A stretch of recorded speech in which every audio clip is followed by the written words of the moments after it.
नमस्कार, देश न्यूज का खास कार्यक्रम मंथन देख रहे हैं आप और आपके साथ मैं हूं ऋषिका गुप्ता। और मंथन में आज बात करेंगे मोदी मैजिक और मुकाबले की, जहां पहले चरण में कम वोटिंग ने राजनीतिक दलों की चिंता भी बढ़ा दी है।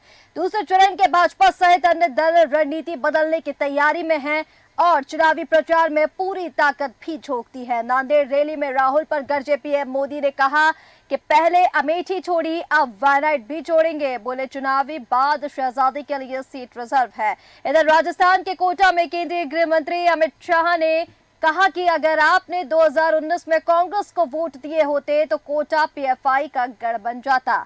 मोदी जी को वोट दिया तो पीएफआई का सफाया कर दिया।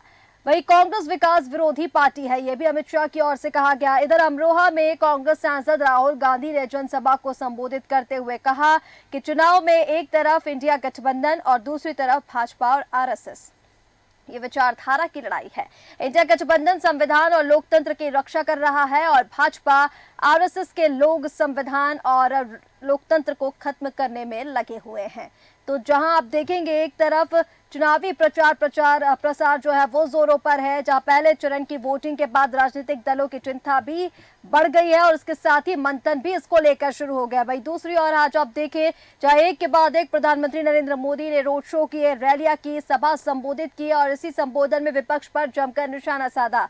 इधर राहुल गांधी ने भी लोकतंत्र को बचाने की ये लड़ाई है, इस पर जोर दिया है। इसके साथ ही केंद्रीय गृह मंत्री ने भी विपक्ष पर निशाना साधा और कोटा में उन्होंने कहा कि अगर मोदी को वोट नहीं दिया होता तो कोटा पीएफआई का गढ़ होता। और चलिए इसी मुद्दे पर चर्चा करेंगे कि किसके चुनाव प्रचार में दम है। हमारे साथ राजनीतिक मेहमान जुड़ चुके हैं। हमारे साथ हेमंत जोशी, आम आदमी प्रवक्ता, जुड़ चुके हैं। सर, आपका बहुत स्वागत है। और इसी के साथ आलोक त्रिपाठी, वरिष्ठ पत्रकार, हमारे साथ जुड़ चुके हैं। सर, आपका भी बहुत स्वागत है। आलोक त्रिपाठी जी, आपके पास सबसे पहले मैं आना चाहूंगी। जिस तरह से आज हमने आरोप प्रत्यारोप का जो दौर है वो देखा है, जहां केंद्रीय गृह मंत्री बोल रहे हैं कि कोटा में पीएफआई का गढ़ होता अगर मोदी को वोट नहीं दिया होता। इसके साथ ही प्रधानमंत्री नरेंद्र मोदी ने भी राहुल गांधी पर टिप्पणी की। उन्होंने कहा कि अमेठी छोड़ी है, अब वायनाड भी छोड़ेंगे। किस तरह से देखते हैं इसको? पार्टी का इशारा किस ओर है? आलोक जी। देखिए इसका भी चुनावी दौर है, पहला वोटिंग हो चुकी है कल। तो अब नेता धीमे धीमे जिस तरह से गर्मी अपना रूप दिखा रही है, उसी तरह ये विभिन्न दलों के नेता भी अपना जो तेवर है वो तेज करते जा रहे हैं, क्योंकि उनको लग रहा है कि अब पहला चरण के बाद अब जो भी चरण बचे हैं उनमें कैसे मतदाताओं को अपनी ओर मोड़ा जाए। तो जो नेता हैं ये जब जाते हैं, जब जिन क्षेत्रों में जाते हैं, जिन जिलों में जाते हैं या जिन प्रदेशों में जाते हैं, तो ये पहले उसका आकलन कर लेते हैं कि वहां जो हम रैली को संबोधन करने जा रहे हैं या वहां एक जो जनसभा आएगी उसमें लोग क्या सुनना चाहते हैं, क्या है, वो उसी हिसाब से तैयारी से जाते हैं और वही चीजों को वहां पे बोलते हैं और जनता का जो रुख है उसको भांपते हैं कि जो हमने बोला, चाहे पीएफआई का मामला हो, चाहे जो बेरोजगारी का मामला हो, जो भी मामले होते हैं वो उस भौगोलिक परिस्थितियों के अनुसार समझ करके ही वहां बोलते हैं और उसका उनको फायदा भी मिलता है। तो ये एक राजनीतिक, चूंकि चुनाव चल रहा है और चुनाव में इस तरह की चीजें और इस तरह के नेताओं का बयान ये आम बात है और ये जनता की चीजों को देखते हुए पब्लिक क्या सुनना चाहती है, पब्लिक किस तरह से किन मुद्दों पर उसको भी ध्यान में रखना है। तो ये जो पीएफआई का मामला हो चाहे अन्य मुद्दे हों, ये यही सोच करके ही नेता वहां पे उठा रहे हैं।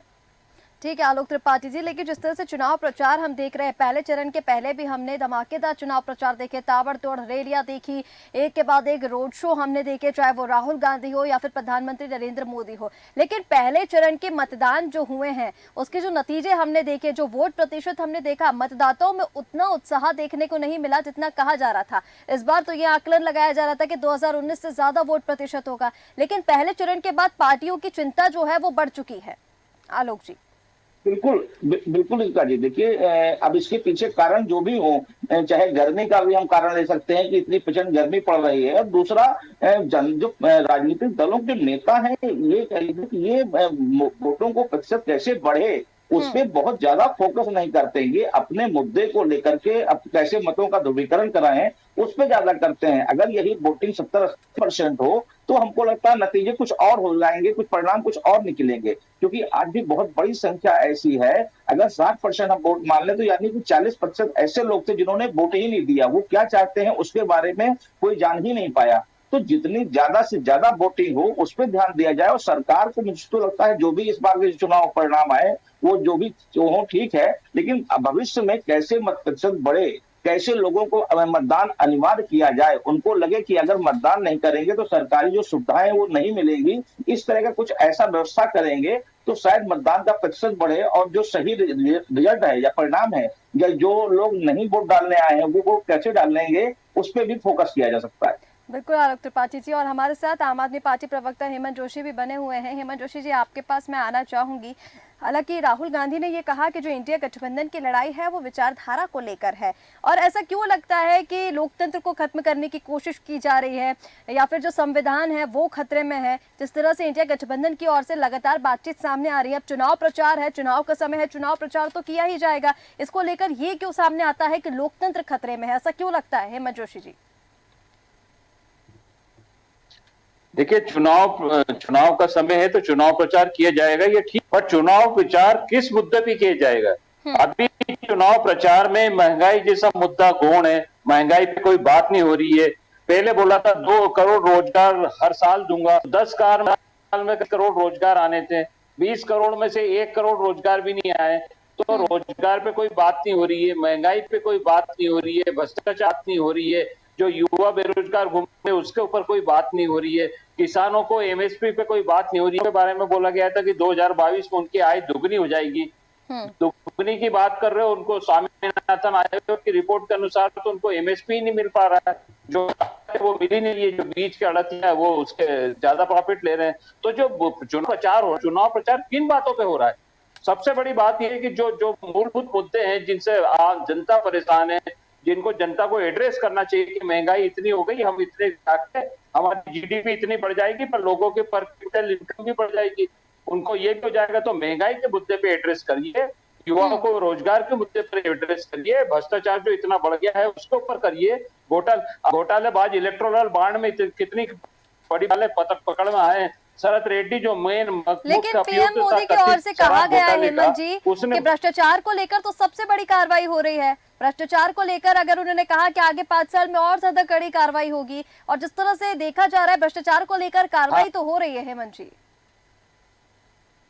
हाँ, हो रही है ना, ये हो रही है, बहुत अच्छी हो रही है। अजीत पवार ने 70,000 करोड़ का घोटाला करा। प्रधानमंत्री जी कहते हैं कि 70,000 करोड़ का घोटाला, मध्य प्रदेश में भोपाल में बोला था उन्होंने, 70,000 करोड़ के घोटाले का आरोपी अजीत पवार दूसरे दिन मोदी जी के साथ में गलबाजी करके वो पार्टी के अंदर चले गए। देशमुख को देख लो आप, नारायण राणे को आप देख लो, छगन भुजबल को आप देख लो, मुशर्रफ को देख लो, पटेल को आप देख लो, जनार्दन रेड्डी को आप देख लो। ठीक है। हेलो, एक्सप्रेस की न्यूज है 25 जो सबसे बड़े भ्रष्टाचारी है पूरे इंडिया के, वो सब भारतीय जनता पार्टी में है या भारतीय जनता पार्टी के साथ में सरकार चला रहे। तो भ्रष्टाचार में ये दो मुही नीति क्यों है? भ्रष्टाचार में एक जैसी नीति होना चाहिए। और अभी तक विपक्ष के आम आदमी पार्टी के अलावा कितने लोग आपने करे? यदि आप बोलते हो कि बोले इन्होंने इतनी जमीन घोटाला करा, तो इतने साल 10 साल से आप क्या कर रहे थे? कितने लोग अंदर बैठे हुए? ठीक है हेमंत जोशी जी, हमारे साथ अनुज तिवारी जी भी जुड़ चुके हैं, कांग्रेस प्रवक्ता। अनुज जी, बहुत स्वागत है आपका देश न्यूज पर। और अनुज जी, आपके पास आना चाहूंगी। जिस तरह से हालांकि राहुल गांधी ने जो कहा है कि ये विचारधारा की लड़ाई है, लोकतंत्र खतरे में है, लोकतंत्र बचाने के लिए वो ये चुनाव लड़ रहे हैं, लेकिन जिस तरह से आज केंद्रीय गृह मंत्री अमित शाह का बयान सामने आया, उन्होंने कहा है कि अगर पीएम मोदी को 2019 में वोट नहीं दिया होता तो कोटा जो है वो पीएफआई का गढ़ बन जाता, कांग्रेस जो है वो पीएफआई का गढ़ कोटा को बना देती। क्या कहेंगे इस पर अनुज जी? देखिए, सर्वप्रथम आपने कहा कि राहुल जी देश में संविधान, ये आप किसी भी चैनल के माध्यम से देख लीजिए, अभी भारतीय जनता पार्टी के सांसद ने ये बोला था कि पूर्ण बहुमत की सरकार दीजिए, हम लोकतंत्र संविधान को बदलना चाहते हैं। तो ये कोई छुपा नहीं है, और ये कांग्रेस एक विचारधारा की लड़ाई आप देख रहे हैं। लगातार भारतीय जनता पार्टी ने पूरे देश में एक नफरत का माहौल पैदा कर दिया। पहले आप ये बताइए कि पहले लोग कास्ट विजन नहीं जानते थे, आज ये क्यों पूरे देश में एक माहौल बन चुका है कि ये किस कास्ट का, ये किसका? पहले लोग ये सब चीजें नहीं जानते थे, आज बच्चा ये पूछने लगा है कि ये मुसलमान है, ये फलाना है। तो आज पूरे देश में जब इतनी नफरत बढ़ चुकी है, इतना नफरत का माहौल बन चुका है, और अमित शाह जी की बात आप कर रहे हैं, तो अमित को मैं कहना चाहता हूं कि वे तड़ी पार है, उन पर तमाम आपराधिक मुकदमे थे, वो क्या राहुल जी की बात करेंगे। राहुल जी ने तो इस देश में एक ऐसी मिसाल पैदा कर दी कि नफरत के बाजार में मोहब्बत की दुकान खोलने का काम किया। अभी आपने बोला था कि भ्रष्टाचार, आपको बता देना चाहता हूं कि आगरा में एक भ्रष्टाचार, उत्तर प्रदेश की सरकार, भारतीय जनता पार्टी की सरकार है। आगरा नगर निगम में एक स्लॉटर हाउस का मसला था। स्लॉटर हाउस कागजों में बंद था मगर वहां संचालित था। उसमें 7 करोड़ का आरोप अजय यादव एक अधिकारी के आरोप सिद्ध हो गया। उस पर मैंने खुद ज्ञापन दिया रितु महेश्वरी जी को, डीएम को, मगर अभी तक कोई कार्रवाई नहीं हुई। मैंने तो डीएम से महेश्वरी जी से भी बोला कि आज जो 7 करोड़ का राजस्व का नुकसान कर रहा है उसको जेल भेजिए, या हमें अनुमति दे दीजिए कि हम भी राजस्व का कोई नुकसान कर सके, हमें भी कोई ऐसा लाइसेंस दे दीजिए। तो अभी तक उत्तर प्रदेश की सरकार खुल्लम खुल्ला भ्रष्टाचार हो रहा है। तमाम ऐसे आपराधिक अधिकारियों को सरकार बचा रही है। और योगी आदित्यनाथ जी को मैंने खुद किसी के माध्यम से वो मिलने का समय मांगा उस स्लॉटर हाउस के मसले में। ठीक है अनुज जी, लेकिन जिस तरह से आरक्षण को गया। लेकर भी यहाँ कहा गया कि जिस तरह से राहुल गांधी जी और जो कांग्रेस पार्टी है वो आरक्षण को लेकर भी बोल रही थी कि अगर मोदी सरकार आती है तो आरक्षण जो है वो खत्म कर दिया जाएगा, उसको लेकर भी केंद्रीय गृह मंत्री अमित शाह ने आज बोला है। उन्होंने कहा, सुन लीजिए पहले, उन्होंने कहा है कि आरक्षण जो है वो हमेशा रहेगा, SC ST वर्ग को भी आरक्षण हमेशा रहेगा। कांग्रेस जो है आरक्षण को लेकर भ्रम फैला रही है, जरा इसको भी स्पष्ट कीजिए। देखिए, स्पष्ट मैं आपको ये बता दूं, देश में सरकारी संस्थाओं को लगातार बेचा जा रहा है, तो इसमें आरक्षण तो ऑटोमेटिक खत्म हो जाएगा मैडम। इसमें तो जब प्राइवेट सेक्शन हो जाएगा, प्राइवेट सेक्शन होने के बाद आप वहां क्या आरक्षण की उम्मीद रखेंगे प्राइवेट कंपनियों में? टोटल पूरे देश की संपत्तियों को अडानी, अंबानी, माल्या, तमाम 15 उद्योगपतियों को बेची जा रही है, तो वहां तो आरक्षण खत्म होना ही होना है। आरक्षण का तो कोई मसला है ही नहीं। ये लोग तो खत्म करने की मंशा, जब खत्म करने की मंशा तभी तो प्राइवेट सेक्शन किया जा रहा है। प्राइवेट सेक्शन में तो आरक्षण का कोई मसला ही नहीं होता। और भारतीय जनता पार्टी का एक झूठ का पूरे देश में पर्दाफाश हो चुका है। 2024 में जनता इन्हें उखाड़ फेंकने का मन बना चुकी है। देश में इंडिया गठबंधन की सरकार बनने जा रही है, क्योंकि अब ये पर्दा ज्यादा दिन झूठ का देश में चलने वाला नहीं था, वो इस 2024 में उठेगा। ठीक है अनुज जी, हमारे साथ आलोक त्रिपाठी जी भी बने हुए हैं। आलोक जी, आपके पास मैं आना चाहूंगी। जिस तरह से अभी हम लगातार चुनाव प्रचार देख रहे हैं, हेमंत जी ने भी अभी कहा कि चुनाव प्रचार तो हो रहा है, ठीक है, आरोप प्रत्यारोप का दौर तो जो है चुनाव का समय है क्योंकि दोनों ही पार्टियों की तरफ से जारी है, लेकिन महंगाई और बेरोजगारी का मुद्दा जो बार बार उठाया जा रहा है, इसको किस तरह से देखते हैं? उन्होंने कहा कि इसको भी एड्रेस करके मोदी जी को सभा में इसको बोलना चाहिए था। देखिए सर जी, अगर 2 बातें की जाएं, पहली चीज तो जो राजनीतिक दलों के घोषणा पत्र होते हैं, वो घोषणा पत्र जरूर जिस दिन वो जनता के सामने, मीडिया के सामने रखते हैं, उसके बाद उन पर कोई बात नहीं होती, उस पर कोई वार्ता नहीं होती, उस पर जनता भी उनसे नहीं पूछती कि जो आपने पिछले वादे किए उस पर क्या अमल किया, अगर नहीं किया तो क्यों नहीं किया। तो ये एक बहुत बड़ी बात है। और यही कारण है कि जो नेता है, जो घोषणा पत्र जारी करते हैं तो कुछ होता है, लेकिन जब वो रैलियों में, जब वो जनसभाओं में, जब वो रोड शो करते हैं, तो वहां की जो जनता का मूड भांपने के बाद वो वही बोलते हैं जो वहां का माहौल बदल सकती है। तो ये नेताओं की एक कह लीजिए मजबूरी कह लीजिए, या नेताओं की, राजनीतिक दलों की एक चाल कह लीजिए, कि उनको मालूम है कि अगर बेरोजगारी, अगर विकास के नाम पे वोट मिलता तो शायद सरकारें कोई और चला रहा होता। तो जो वो मुद्दे कभी जनता के बीच में जाते ही नहीं है, उन मुद्दों पे कभी जनता वोट देती ही नहीं है। अगर विकास की बात करते, अगर महंगाई की बात करते, अगर बेरोजगारी की बात की जाए, तो आप देखिए महंगाई तो चरम पे है, तो उस हिसाब से तो लोगों को जो विरोध में वोट देना चाहिए, लेकिन ऐसा होता नहीं। वो मुद्दे जनता के बीच में नहीं जाते हैं। मुद्दे कौन जाते हैं?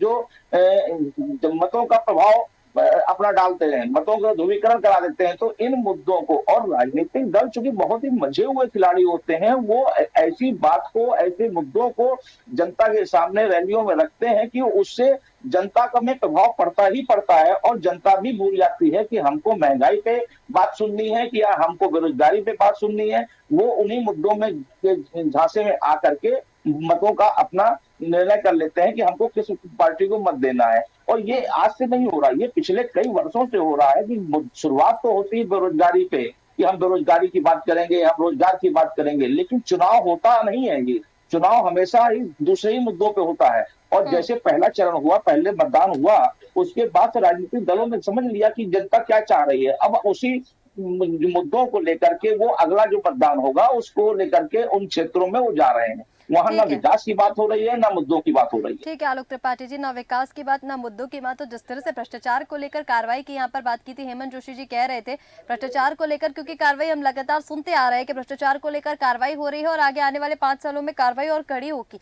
इसको किस तरह से देखते हैं? हेमंत जोशी जी ने कहा कि जितने भी भ्रष्टाचारी थे वो तो भारतीय जनता पार्टी में शामिल हो गए।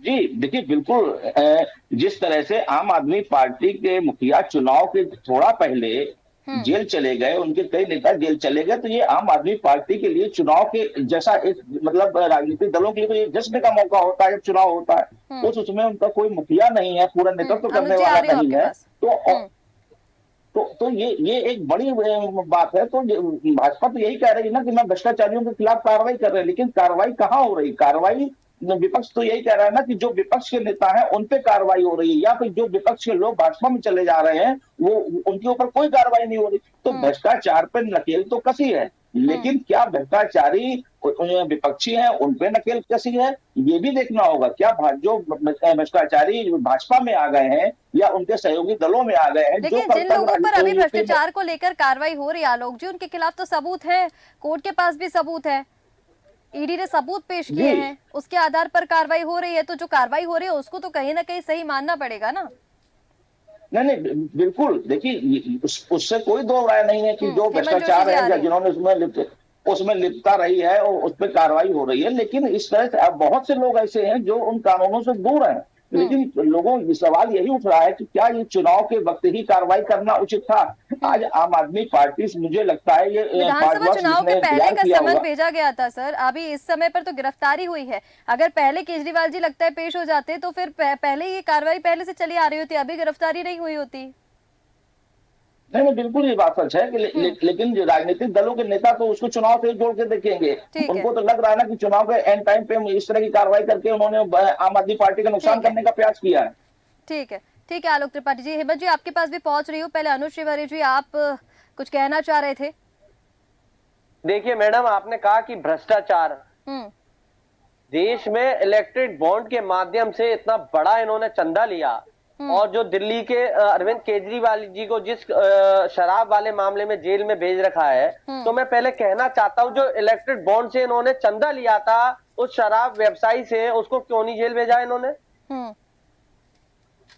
तमाम इलेक्ट्रिक बॉन्ड के माध्यम से इन्होंने उन लोगों से चंदा लिया देश में, जो आज देश की जितनी भी आज अर्थव्यवस्था खराब हो रही है उसके उस इलेक्ट्रिक बॉन्ड के माध्यम से पूरा भ्रष्टाचार देश में देखने को मिला। आप ये देखिए कि इन्होंने वैक्सीन आई कोरोना लॉकडाउन में, वो वैक्सीन गुजरात के किसी व्यवसायी को दी गई, उसी व्यवसायी से करोड़ों रुपए इन्होंने चंदा लिया और वैक्सीन को बिकवाने के लिए इन्होंने जबरदस्ती देश में लॉकडाउन थोपा गया और लोगों को भ्रमित किया गया, जाल में फंसाया गया कि कोरोना है, कोरोना के डर से लोग मरे उसमें। ठीक है अनुज जी, अभी भ्रष्टाचार को लेकर आप बातचीत कर रहे हैं। हेमंत जोशी जी आपके पास मैं आना चाहूंगी। जिस तरह से अभी आलोक त्रिपाठी जी ने कहा कि भ्रष्टाचार को लेकर भी हम बात कर रहे थे, आप कुछ कहना भी चाह रहे थे, और जिस तरह से बताया जा रहा है कि मुख्यमंत्री अरविंद केजरीवाल की जो गिरफ्तारी को लेकर बात हो रही है, भ्रष्टाचार को लेकर कार्रवाई तो हो रही है, उनके खिलाफ सबूत मिले इसलिए उनकी गिरफ्तारी हुई है। नहीं मिले, पूरा कथित और प्लांटेड घोटाला है ये। जो मेन अभियुक्त पहले दत्त रेड्डी गिरफ्तार हुआ था, उसके 6 बयान कहां गए? शुरू के 6 बयान गायब कर दिए गए। ईडी ने 30,000 पेज जो अनरिलेवेंट डॉक्यूमेंट के नाम पर पूरे नष्ट कर दिए गए। अभी कोर्ट ने बोला कि 30,000 डॉक्यूमेंट दीजिए, जिसमें शुरू के 6 में उसने नाम ही नहीं लिया। फिर 5 करोड़ रुपए भारतीय जनता पार्टी को दिए, फिर उसको कमर दर्द के नाम पर ईमेल से उसको छूट मिल गई, फिर उसने 55 करोड़ रुपए भारतीय जनता पार्टी को दिए। तो भारतीय जनता पार्टी को बार बार पैसा क्यों दे रहा था? बाद में वो सरकारी गवाह बन गया। तो आपने तो प्लांटेड करा। मुकुटा रेड्डी को टीडीपी जो बीजेपी से वो सांसद का चुनाव लड़वाती है, और जो वो बाप और बेटे दोनों अभियुक्त है, उनको जमानत दे दी जाती है। तो मनी ट्रेल कहीं नहीं मिला। अरविंद केजरीवाल के यहाँ रुपए से 1 अट्ठाई पैसा नहीं मिला। मनी ट्रेल मिला, भारतीय जनता पार्टी के खाते में इलेक्टोरल बॉन्ड के रूप में गया हुआ है। 55 करोड़ रुपए शरद रेड्डी ने दिया है, मगुटा रेड्डी ने भी दिया हुआ है, और दूसरे लोगों में। और जहां तक कोरोना के वैक्सीन की बात है, जो बचपन से हमारे वहां चवन्नी का निशान है, वो 8 वैक्सीन लग चुके हैं, और कांग्रेस ने और सरकार ने लगा के दिए, और शायद दिए। भारतीय जनता पार्टी ने कोई कोरोना वैक्सीन लगा के एहसान नहीं कर दिया। हमने प्राइवेट जगह पे वैक्सीन लगाया, लेकिन वहां पर प्रधानमंत्री की फोटो नहीं थी। कांग्रेस के किसी प्रधानमंत्री की फोटो दिखाने के लिए कभी नहीं किया काम। और यहाँ पर जो वैक्सीन है, उसके सर्टिफिकेट पे भी मोदी जी की फोटो है, जिससे भारतीय जनता पार्टी के वैक्सीन लगा दी। ठीक है हेमंत जोशी जी, बीजेपी प्रवक्ता होते तो इसका जवाब जरूर देते, लेकिन आपसे मैं ये जानना चाहूंगी, पहले चरण के मतदान की कमी को लेकर जिस तरह से आप बातचीत यहाँ पर कर रहे हैं, पहले चरण में मतदाताओं में उतना उत्साह नहीं दिखा गया, जिससे कहा जा रहा था कि 2019 से ज्यादा इस बार जो मत प्रतिशत है वो बढ़ेगा। इसको लेकर क्या कहेंगे, कहाँ कमी रह गई? ईडी गठबंधन ने भी काफी मेहनत की है, और ये कहा जा रहा था कि इस बार तो मतलब बदलाव होगा। हेमंत जोशी, कल आप अखिलेश यादव जी का बयान देख लीजिए, उन्होंने अखिलेश यादव जी का बयान देख लीजिए, उन्होंने कह दिया कि भारतीय जनता पार्टी का तो मुहूर्त ही खराब हो गया। और जो जयंत चौधरी को टिकट दिया गया, कांग्रेस में उन्होंने 8 सीट देने का बोला था, वहां पर तो जयंत चौधरी को 1 सीट लेकर निपटा दिया गया। जयंत चौधरी कह रहे हैं कि मैं एनडीए में आके पछता गया, मैं इंडिया गठबंधन में होता तो अच्छा रहता। तो इनके सहयोगी दल ये पछता रहे हैं कि हमने कहां पर किसके साथ चुनाव लड़ने जा रहे हैं। और ये आप कश्मीर 3 सीट है, भारतीय जनता पार्टी बड़े बड़े वादे करती थी कि हमने कश्मीर को 370 बहुत अच्छा कर दिया। 3 सीटों पे भारतीय जनता पार्टी क्यों नहीं लड़ वहां पर कश्मीर में? ठीक है हेमंत जोशी जी, यानी कहीं ना कहीं इस मतदान प्रतिशत को लेकर, क्योंकि मैं बात कर रही थी, जो मैंने सवाल पूछा था उसका जवाब भी जरा दीजिए। मतदान प्रतिशत क्यों कम रहा, मतदाताओं में क्यों उत्साह नहीं देखा गया, कहाँ कमी रह गई पार्टियों की ओर से? क्योंकि दूसरे चरण का मतदान शुरू होने वाला है, इसको लेकर पार्टियों की तैयारियां भी, और कहीं ना कहीं सूत्रों की माने तो पार्टियों की रणनीति भी अब बदलनी जा रही है।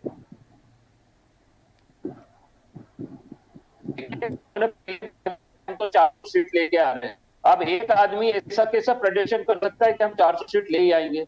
तो सब जनता को पता है कि भैया ये तो पहले से इन्हें प्लांटेड कर लिया, 400 सीट आ जाएगी, तो हमारे मतदान करने या नहीं करने से क्या होगा।